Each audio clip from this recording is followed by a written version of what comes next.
E saiu uma atualização no Manual da Social agora no mês de abril e eu tô aqui nesse vídeo pra gente dar uma olhadinha juntos.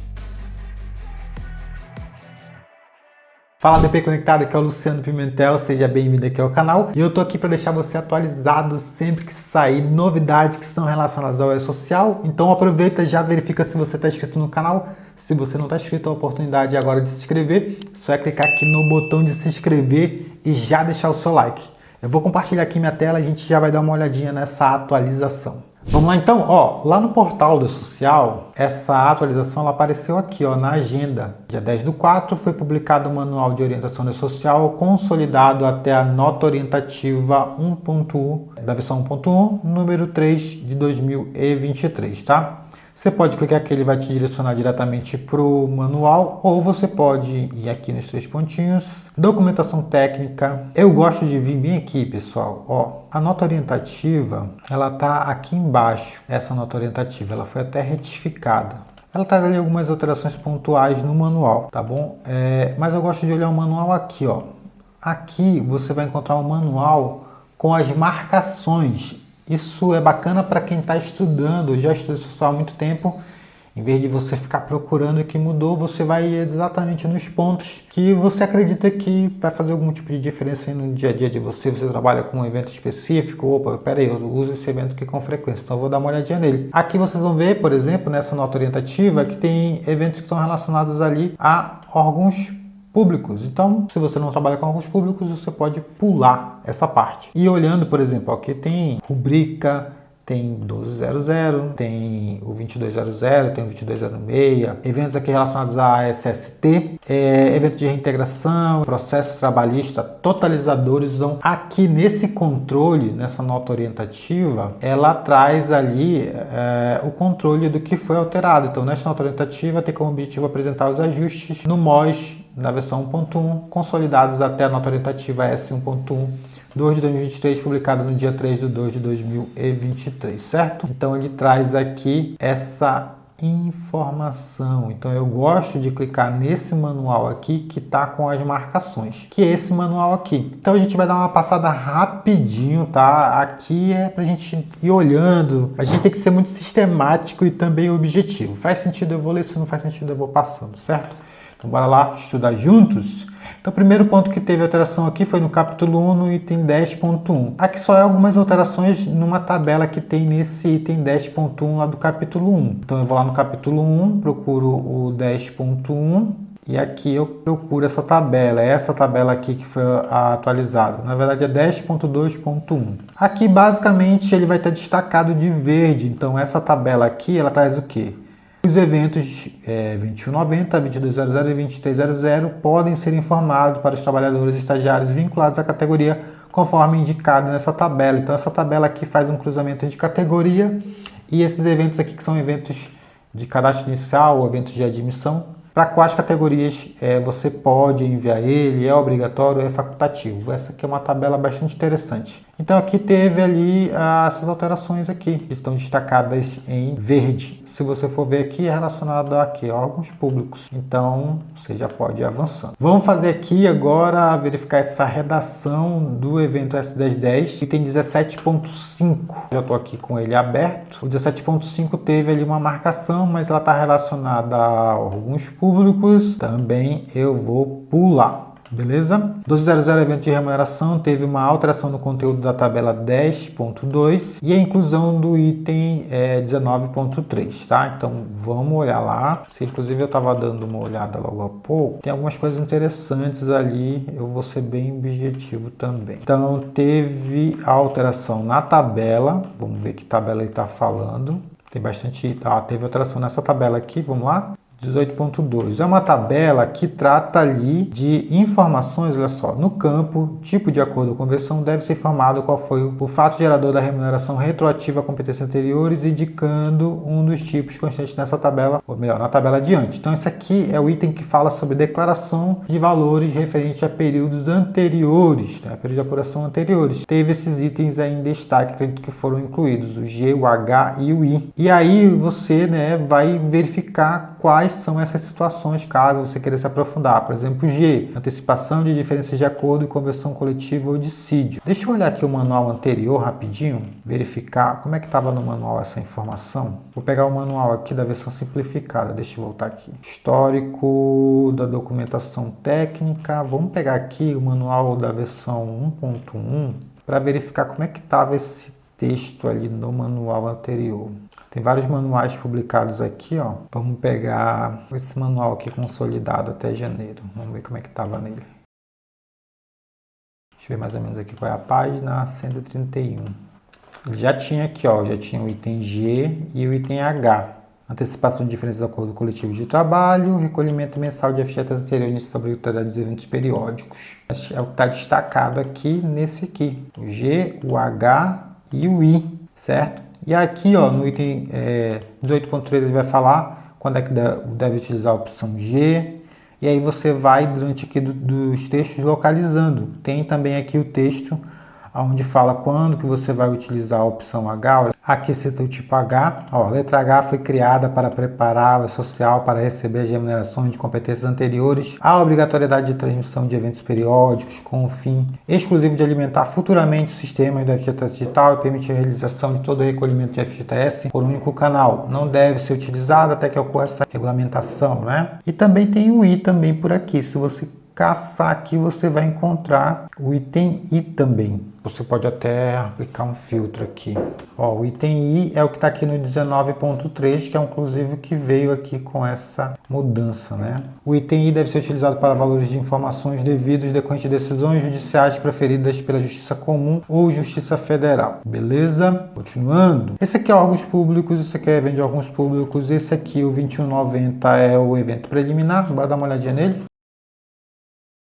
Esse texto aqui fala sobre retificação. Aqui eu vou ler o item 1.4 para a gente entender aqui esse texto que foi incluído aqui. Os eventos de 2200 e 2300 devem conter as mesmas informações do item 1.1 das informações adicionais deste evento em relação às informações correspondentes ao 2190. Então eu envio o 2190 ao preliminar, depois eu envio o 2200 ou o 2300 e eu preciso confirmar as informações que foram declaradas nesse preliminar. E aí, ó, em caso de necessidade de correção dessas informações, o S2190 ele deve ser retificado antes do envio do evento 2200 ou do 2300. Quanto às demais informações, a correção pode ser feita diretamente no evento 2200 ou no 2300. Tá bom? Então aqui que ele está dizendo que o evento que foi enviado aqui, posteriormente para confirmar essa admissão preliminar, deve conter as mesmas informações descritas no item 1.1 das informações adicionais. 1.1 é esse aqui, ó. São informações obrigatórias para a recepção desse evento: CPF, data de nascimento, data de admissão, data de início da prestação de serviço, matrícula e código de categoria. São as informações que tem que ter nesse evento. A informação da natureza da atividade de trabalho é obrigatória para o empregado, o agente público, o trabalhador avulso e para os trabalhadores de categorias listadas adiante. Então esses itens aqui é o que tem no evento 2190. E aqui basicamente está dizendo que quando você enviar o 2200 ou 2300 deve conter as mesmas informações. Em caso de necessidade de correção dessas informações, o 2190 deve ser retificado antes do evento 2200 ou 2300. Quanto às demais informações, ou seja, que não são essas, né, que foram citadas, a correção pode ser feita diretamente no evento 2200 ou 2300. Por exemplo, no 2190 foi enviada uma data de admissão, dia 1º de 2019. Posteriormente, e antes do envio do 2200, foi constatado que a data de admissão foi informada com erro. Nesse caso, né, o evento 2090 ele vai ser retificado antes do 2200. Por quê? Porque a data de emissão é uma data que vai no evento 2090 e se ela for errada, você vai ter que corrigir ele antes de enviar o 2200. O mesmo procedimento pode ser adotado em relação a erro de informações relacionadas à categoria do trabalhador, data de nascimento, ou início de prestação de serviço e matrícula. Caso a identificação do erro de informação prestada no 2190 ocorra após o 2200, a retificação deve ser feita apenas neste evento, não devendo ocorrer no evento 2190. Ou seja, ali antes, se a informação estava enviada antes de você entregar o 2200, você retificava o 2190 e depois enviava o 2200, tá? Aqui agora você já enviou o 2200, então não precisa mais retificar o 2190, vai retificar diretamente o 2200. Aqui ele dá outro exemplo. No outro exemplo, o 2190 foi enviado com a informação de valor de salário de 1.200, quando o correto seria 1.250. E constatado o erro antes do envio, aqui é antes, ali foi após, antes do envio do 2200. Nesse caso específico, não há necessidade de retificar o 2190 antes do envio do 2200. Basta que este evento contenha o valor do salário, tá? Por que não precisa? Bora dar uma olhadinha aqui no 2190. Vamos sempre dar uma olhadinha nos layouts da social. 2190, registro preliminar. O que tem nesse evento? CPF, data de nascimento, data de admissão, matrícula, categoria, natureza da atividade. Aqui são campos facultativos, mas podem ser enviados CBO, salário, certo? Unidade salarial, tipo de contrato e data do término do contrato. São informações que se referem ao registro do empregado na carteira de trabalho digital, é um grupo facultativo, tá? Então, voltando aqui para o manual, conforme a orientação do manual, aqui nesse exemplo, se o 2190 foi enviado com um salário errado e foi verificado o erro antes do 2200, não há necessidade de retificação do 2190 antes do envio do 2200. Basta que este evento contenha o valor correto do salário. Pessoal, na prática isso aqui é muito simples. Se você for fazer essa informação e você não cumprir essa regra, o E-Social vai voltar com erro, simples assim. Eu particularmente não uso muito o evento de admissão preliminar, tenho tentado ajustar minha rotina aqui para fazer as admissões tudo dentro do prazo que o E-Social prevê, tá bom? Mas se você usa a admissão preliminar, você pode estar dando uma olhadinha nessa regra. Vamos continuar para não ficar muito longo. Aqui eu vou ter ainda alteração aqui no 2200, bora dar uma olhadinha lá. Foi no item 22.2 e no 22.12. Órgãos públicos, né? Ingresso de servidores. E o 22.12 é também uma informação relacionada a órgãos públicos, né? Natureza jurídica de administração pública. Então, pessoal aí dos órgãos públicos, pode dar uma olhadinha aí nessa. Essa aqui é uma alteração bem interessante, é uma alteração pontual com relação ao prazo de envio do 2206, no caso de prorrogação de contrato. Então bora dar uma olhada, ele é o que está na sequência aqui, 2206. Teve uma alteração no texto aqui, prazo de envio do evento 2206 até o dia 15 do mês seguinte, a competência, certo? É o prazo normal dele, ou até o envio dos eventos mensais de folha de pagamento, em que ocorrer alteração contratual, quando essa alteração tiver impacto nos totalizadores. E aqui o item B, até o dia útil seguinte à prorrogação do contrato por prazo determinado definido em dias. Aí o contrato de experiência, você vai fazer a prorrogação. Qual é o prazo de você enviar a prorrogação? Até o dia útil seguinte ao da prorrogação do contrato. Eu abri aqui o manual antigo e aqui no manual antigo o texto estava um pouquinho diferente. Então eles só fizeram aquele ajuste ali mesmo do texto. Estava escrito no